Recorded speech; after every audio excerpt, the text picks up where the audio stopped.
మొత్తంగా phone tapping వ్యవహారం అయితే రోజు రోజుకు మరిన్ని ఆసక్తికరమైనటువంటి విషయాలను బయటపెడుతోంది. అంటే రాధాకిషన్ కస్టడీపై ఈరోజు నాంపల్లి కోర్టు తీర్పు రాబోతున్నటువంటి నేపథ్యంలో ప్రతి ఒక్కరు కూడా ఆసక్తిగా ఎదురు చూస్తున్నారు. ఎందుకంటే రాధాకిషన్ కస్టడీ ఒకవేళ కొనసాగితే మరిన్ని విషయాలు బయటపడతాయి. అసలు రాష్ట్రం మొత్తం నివ్వెరపోయే విషయాలు కూడా బయటపడే అవకాశం ఉంది రాధాకిషన్ ఇచ్చేటువంటి కన్ఫ్యూషన్లను కూడా చాలామంది భావిస్తున్నారు. అయితే కేటీఆర్ లీగల్ నోటీసులను ఎదుర్కొంటామంటూ ఎన్ఎం కావచ్చు, కేకే మహేందర్ రెడ్డి కావచ్చు, వాళ్ళు కూడా చెప్తున్నారంటే మా ఫోన్లు ట్యాపింగ్ అయ్యాయని ఫిర్యాదు చేస్తే కేటీఆర్కి ఎందుకంత ఉలికిపాటు అని కూడా చెప్తున్నారు. మొత్తంగా ఇదే అంశాలకు సంబంధించి మరోవైపు తిరుపతన్న భుజంగరావు కస్టడీ కూడా ముగిసింది. అసలు ఏం జరుగుతోంది ఫోన్ ట్యాపింగ్ వ్యవహారంలో అనేది పూర్తిగా సమాచారం అందించడానికి లేకపోతే దానిపైన విశ్లేషణాత్మకంగా మాట్లాడడానికి మా పొలిటికల్ ఎడిటర్ అరవింద్ కొల్లి గారు సిద్ధంగా ఉన్నారు. వారితో మాట్లాడి మరిన్ని విషయాలు తెలుసుకునే ప్రయత్నం చేద్దాం. ఎస్ అరవింద్ గారు, గుడ్ మార్నింగ్ అండి. విజయ్, పొద్దున నీతో ఒక విషయంలో వివరిస్తా. రాధాకిషన్ కస్టడీకి ఆసక్తిగా ఎదురు చూస్తున్నారు అనేది కొంతమంది విషయంలోనే, కొంతమంది భయంగా ఎదురు చూస్తున్నారు.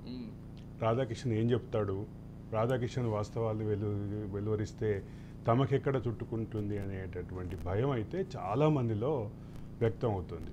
ఇప్పుడు భుజంగరావు అదే సందర్భంలో తిరుపతన్న కస్టడీ సందర్భంగా వచ్చినటువంటి కొన్ని పేర్లు, వాటితో పాటు అదనంగా ఉన్నటువంటి అయితే ఇక్కడ ఒక కీలకమైన విషయం గమనించాలి. ఇప్పుడు అధికారులు పేర్లు ఎవరెవరైతే వస్తున్నాయో వీళ్ళందరూ కన్ఫర్డ్ ఐపీఎస్లు. ఓకే, డైరెక్ట్ ఐపీఎస్లు ఎవరు కనిపించట్లే. డైరెక్ట్ ఐపీఎస్ల పేర్లు ఎవరి వస్తాయి అనే ఆసక్తి ఖచ్చితంగా తెలంగాణ సమాజంలో ఉంది. అదే సందర్భంలో ఆ ఐపీఎస్ల ప్రయత్నాలు, వాళ్ళకి సంబంధించినటువంటి ఇన్వెస్టిగేషన్, వాళ్ళ పేర్లు రాకుండా చూసుకునే ప్రయత్నాలు ఇవన్నీ కూడా సాగుతున్నట్టుగానే ఉంది. కొంతమంది ఐపీఎస్ల పేర్లు ఖచ్చితంగా ఈ అంశంలో ముడిపడి ఉన్నాయి. వాళ్ళ పేర్లు వచ్చే వరకు ఈ వ్యవహారం ఇంతటితోటి సింపుల్గా ఆగేటటువంటి పరిస్థితి కనిపించట్లేదు. ఈ వరుస క్రమంలో కీలకంగా గమనించాల్సిన అంశం ఏంటంటే, సీనియర్ ఐపీఎస్ అధికారుల నుంచి మొదలుపెట్టి హవల్దార్లు, కానిస్టేబుళ్ల వరకు ఎస్ఐబితో సంబంధం ఉన్న ప్రతి ఒక్కళ్ళని ఈ కేసులో విచారణ చేస్తున్నారు. విచారణ చేసే క్రమంలో ఈ సీనియర్ ఐపీఎస్ అధికారులు, డైరెక్ట్ ఐపీఎస్ అధికారులు, వీళ్ళ పాత్ర ఏంటి అనేది కూడా ఒకటి క్లారిటీ రావాల్సిన అవసరం ఉంది. అది వచ్చే వరకు దీనికి ఒక లాజికల్ ముగింపు అయితే రాని పరిస్థితి ఉంటుంది. అంటే మన స్క్రీన్లో ఇప్పుడు కూడా ఒక ప్రముఖ న్యూస్ ఛానల్లో పనిచేసేటువంటి ఒక ప్రముఖ వ్యక్తి ఫేస్ కూడా మనం డిస్ప్లే చేసాం. ఎందుకంటే ఆ వ్యక్తి కూడా ఇందులో ఇన్వాల్వ్ అయి ఉన్నారనేది మొదటి నుంచి కూడా ఒక ఆరోపణ వస్తుంది. ఏంటి, ఎందుకు అంటే మీడియా వాళ్ళను కూడా ఇందులో ఇంక్లూడ్ చేసుకొని దీంట్లో ప్రధానంగా ఏంటంటే, ఈ మొత్తం క్రోనలాజికల్ ఆర్డర్లో పరిశీలిస్తే భుజంగరావు, ప్రభాకర్ రావు ఎవరైతే వ్యక్తులని, వ్యాపారులని టార్గెట్ చేసి వాళ్ళ ఫోన్లు ట్యాప్ చేసి ఏదైతే ప్రయత్నం చేశారో, ఈ వ్యవహారంలో ఇప్పుడు ఆ వ్యక్తికి సంబంధించినటువంటి పాత్ర, దానికి సంబంధించినటువంటి కంప్లైంట్స్ ఖచ్చితంగా ఉన్నాయి. వీటి మీద విచారణ జరగాలి. ఇప్పుడు వస్తున్నటువంటి కంప్లైంట్స్ ఏవైతే ఉన్నాయో ఆ కంప్లైంట్స్ అన్నిటి మీద విచారణ జరగాలి. విచారణ క్రమంలో ఈ పేర్లన్నీ కూడా బయటికి రావాల్సిన అవసరం. ఇప్పుడు మీరు చెప్పినటువంటి ఆ ఛానల్ వ్యక్తి కానీ, ఆ ఛానల్లో పనిచేసేటువంటి వ్యక్తి కానీ, అదే సందర్భంలో ఇంకో ఛానల్కి ఎండీకి సంబంధించినటువంటి అంశం కానీ, ఆ ఎండీ పేరు కూడా మొదట్లో అంతా ఉధృతంగా వినిపించి తర్వాత ఎందుకు చల్లబడారు, అంటే కామ్ డౌన్ అయిపోయారు అనేది ఒక ప్రశ్న. ఇక్కడ నుంచి మొదలు పెడితే ఈ అంశంలో చాలా ప్రశ్నలు ఉన్నాయి. రెండోది, ఈ అంశంలో మొదటి నుంచి వివాదాస్పదంగా ఉన్నటువంటి అప్పటి సైబరాబాద్ కమిషనర్కి సంబంధించినటువంటి పేరు, ఆయన పేరు ఇప్పుడు సైబరాబాద్ కమిషనర్కి ఎందుకు అనే ప్రశ్న మనం చాలా సందర్భాల్లో మాట్లాడాం. ఇక్కడ సైబరాబాద్లో మొత్తం తెలంగాణలో ఎంత బిజినెస్ జరుగుతుందో అంతకంటే ఎక్కువ బిజినెస్ ఒక సైబరాబాద్లో జరుగుతుంది. సైబరాబాద్ లిమిట్స్లో ల్యాండ్ రేట్స్ కానీ, ఇన్ఫ్రాస్ట్రక్చర్ కంపెనీల లావాదేవీలు కానీ, ఐటీ కంపెనీల లావాదేవీలు కానీ ఎక్కువగా జరిగేటటువంటి ప్రాంతం సైబరాబాద్. అటువంటి పాడియావు లాంటి, తెలంగాణకి పాడియావు లాంటి సైబరాబాద్ కమిషనరేట్ పరిధిని మిస్యూజ్ చేశారు అనేది ప్రధానమైన అంశం. ఇక దాని చుట్టూ తిరుగుతోంది. కాబట్టి ఇప్పుడు ఈ పేర్లు రావటం, ఈ పేర్లకు సంబంధించిన వ్యవహారం, ఈ మొత్తం వ్యవహారాన్ని ఈ కొంతమంది వ్యక్తులు నియంత్రించారు, ఈ కొంతమంది వ్యక్తులు లైజన్ చేశారు. అంటే ప్రభాకర్ రావు భుజంగరావు తరఫున లైజన్ చేశారు అన్నటువంటి క్రమంలో ఆ యాంకర్ పేరు కూడా వస్తున్నటువంటి పరిస్థితి. వీటికి ఎప్పుడు ముగింపు వస్తుంది అంటే దీనికి సంబంధించిన సమగ్ర లోతైన విచారణ జరగాలి, నిష్పాక్షికంగా జరగాలి. ఎగ్జాక్ట్లీ నిష్పాక్షికంగా జరిగినప్పుడే దీనికి సంబంధించినటువంటి క్లారిటీ వచ్చేటటువంటి పరిస్థితి ఉంది విజయ్. ఎస్, అన్నట్లుగా ఖచ్చితంగా నిష్పాక్షికంగా జరిగితేనే మరిన్ని పేర్లు కూడా బయటకు వచ్చే అవకాశం ఉంది.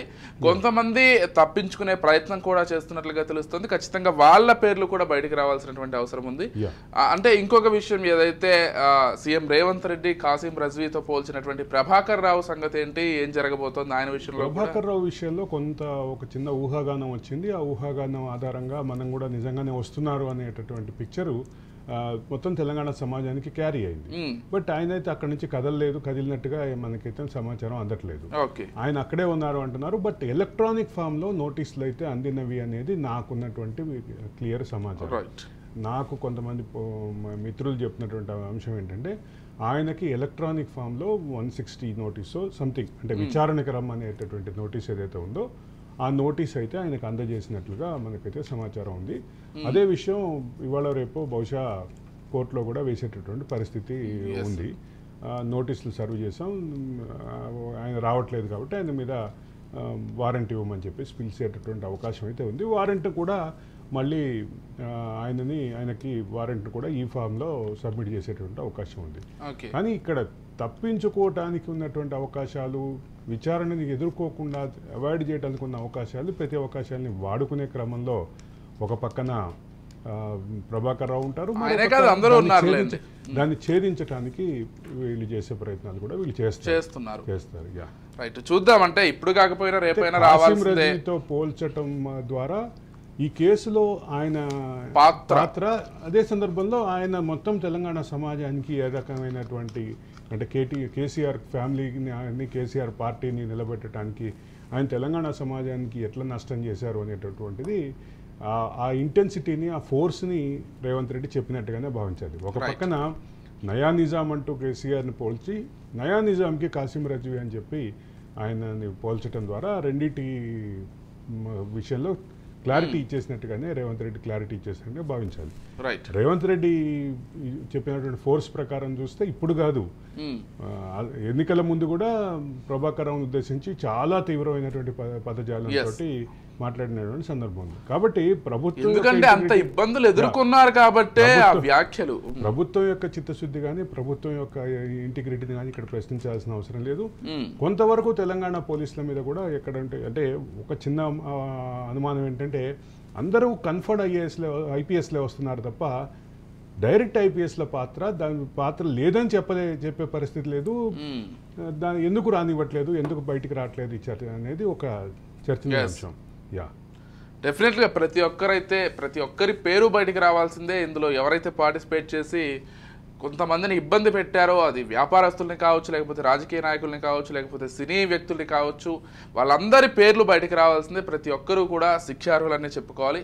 లేకపోతే కేసీఆర్ చెప్పిన రైతుల ఆత్మహత్యల వివరాలు ఇస్తే ఆదుకుంటాం అంటూ రేవంత్ రెడ్డి చేసిన వ్యాఖ్యలు అయితే కొంత, ఇది నిన్న కూడా మాట్లాడుకుందాం మనం.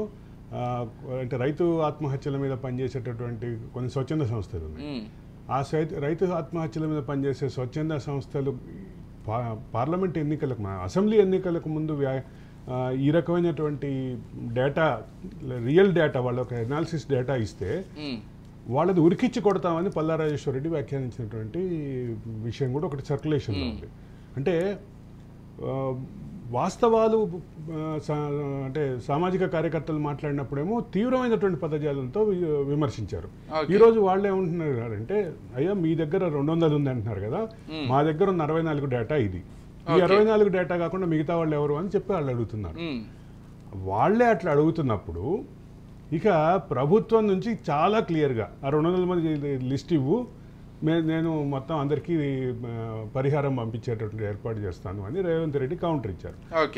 ఇదే పరిస్థితి కేసీఆర్ హయాంలో జరిగితే, నేను మొన్న ఈ మధ్య 4 రోజుల క్రితం మన షోలోనే చెప్పాను, లింబాద్రి అన్న ఒక రైతు నిజామాబాద్ జిల్లా నుంచి వచ్చి కేసీఆర్ని కలవాలని లేదా ప్రభుత్వాన్ని మొరబెట్టుకోవాలని అవకాశం లేక అత్యంత సమీపంలో, సెక్రటరీకి అత్యంత సమీపంలో ఆత్మహత్య చేసుకుంటే, ఊరేసుకుని ఆత్మహత్య రాసి తనకు ఆత్మహత్యకి కారణాలని రాసి జేబులో పెట్టుకుని ఆత్మహత్య చేసుకుంటే ఆ కాగితం సాఫ్ట్ కాపీ ఉంది తప్ప ఇప్పుడు ఒరిజినల్ కాపీ లేదు. ఎవరో ఆ పోలీసు ఆయన ఫోటో తీసినటువంటి కాపీ మాత్రమే ఉంది. అక్కడి నుంచి సాక్ష్యాన్ని నాశనం చేయడంతో పాటు మొత్తం అసలు రైతు ఆత్మహత్యల మీద సరైనటువంటి మార్గంలో వెళ్లకుండా రైతు ఆత్మహత్యలని చాలా తేలిక భావంగా తీసుకున్నటువంటి కేసీఆర్ ప్రభుత్వం ఒక పక్కన కేసీఆర్ చేసినటువంటి 200 ఆరోపణల విషయంలో 200 కాదు 60 ఎంతమంది అయితే అంతమంది మీరు నిజంగా ఇవ్వండి, డేటా ఇవ్వండి, మేము ఇది ఒక ప్రాక్టికల్ అప్రోచ్ గానే భావించాలి. అయితే ఇది ఇంతటితో ఆగదు.